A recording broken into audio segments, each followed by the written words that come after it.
سورة البقرہ آیت نمبر 104 یا ایہا الذین آمنوا لا تقولوا رعینا وقولوا انظرنا واسمعوا وللکافرین عذاب علیم۔ اللہ تبارک و تعالی ایمان والوں سے مخاطب ہو رہا ہے، اے ایمان والو تم لفظ رعینا نہ کہو اور لفظ انظرنا کہو، واسمعوا اور سنو، وللکافرین عذاب علیم اور کافروں کے لیے دردناک عذاب ہے۔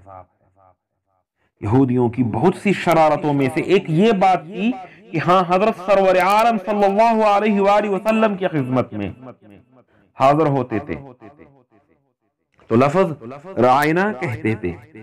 یہ عربی زبان کا لفظ بھی ہے اور عبرانی زبان میں بھی استعمال ہوتا ہے۔ عربی میں اس کی معنی یہ ہے کہ ہماری رعایت کیجیے، عبرانی زبان میں یہ لفظ بددعا کے معنی میں ہے۔ یہ لوگ شرارت سے اور بددعا دینے کی نیت سے اس لفظ کو استعمال کرتے ہیں تاکہ حضور اقدس صلی اللہ علیہ وآلہ وسلم اور دوسرے سننے والے یہ سمجھے کہ یہ لوگ یہ کہہ رہے ہیں کہ ہماری رعایت فرمائیے اور ہماری طرف توجہ فرمائیے، اور اندر سے دل میں بری معنی کی نیت کرتے تھے۔ سورہ نساء میں اللہ تبارک و تعالی فرماتے ہیں وَيَقُولُونَ سَمِعْنَا عَصَيْنَا وَاسْمَعْ غَيْرَ مُسْمَعٍ وَرَعِنَا لَعْيًا بِأَلْسِنَتِهِمْ وَطَعْنًا فِي الدِّينِ۔ مسلمان عربی زبان کے اعتبار سے رعینا یا محمد کہتے تھے۔ حضرت سعد بن معاذ رضی اللہ عنہ یہودیوں کی زبان جانتے تھے، انہوں نے محسوس کر لیا کہ یہودی رعینا یا محمد کہتے ہیں اور آپس میں ہنستے ہیں، لہذا انہوں نے یہودیوں سے کہا کہ آئندہ تم میں سے کسی نے یہ لفظ بولا تو میں گردن مار دوں گا۔ اللہ کیسے عاشق تھے، اپنے محبوب کے لیے معمولی مشتبہ لفظ بھی کہنا گوارا نہیں کرتے تھے۔ اور ایک ہم مسلمان ہے جو صرف موروثی ہے، شان محمد پر ہم نے کچھ بھی نہیں کیا، نہ مال قربان کیا نہ جان قربان کیا، بس صرف یا محمد کہہ رہے ہیں۔ اللہ تبارک و تعالی ہمارے حال پر رحم فرمائے۔ تو کہنے لگے، تو یہودی کہنے لگے کہ تم لوگ بھی تو کہتے ہو۔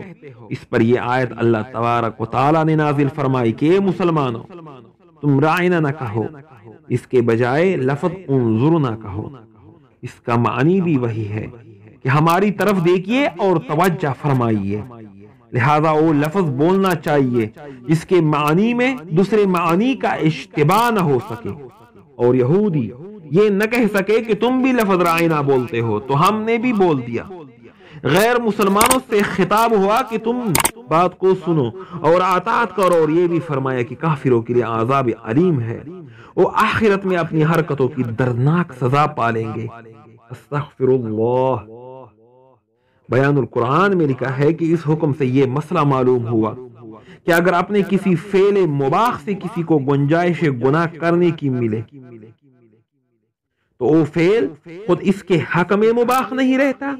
مثلا عالم کے کسی فعل سے کوئی جاہل سند لے کر خلاف شرع کام کرنے لگے تو اگر وہ فعل ضروری نہ ہوگا تو خود اس عالم کے لیے بھی منع ہو جائے۔ اور ابو بکر جساس احکام القرآن میں اس آیت کے ذیل میں لکھتے ہیں اس میں دلالت ہے اس بات پر کہ جس لفظ میں احتمال خیر و شر دونوں کا ہو اس کا بولنا جائز نہیں، جب تک کوئی ایسی چیز اس کے ساتھ نہ ملا لی جائے جس سے وہ خیر ہی کے لیے متعین ہو جائے، اور یہ بھی معلوم ہو کہ کسی کی ہنسی کرنا مذاق اڑانا ممنوع ہے، اور وہ ہر لفظ ممنوع ہے جس میں احتمال مذاق اڑانے کا ہو، چونکہ یہودی لفظ رعینا کہہ کر ہنستے تھے اور مذاق بناتے تھے، اس لیے جساس نے اس آیت کے ذیل میں یہ بات لکھی ہے۔ مفسر ابن کثیر فرماتے ہیں کہ اس آیت میں اللہ تعالیٰ نے مؤمنین کو کافروں کی مشابہت اختیار کرنے سے منع فرمایا، یا قول میں بھی اور فعل میں بھی۔ اس کے بعد مسند احمد اور سنن ابی داؤد سے اس حدیث نقل کی ہے من تشبہ بقوم فہو منہم، جو شخص کسی قوم کی مشابہت اختیار کرے وہ انہی میں سے ہے۔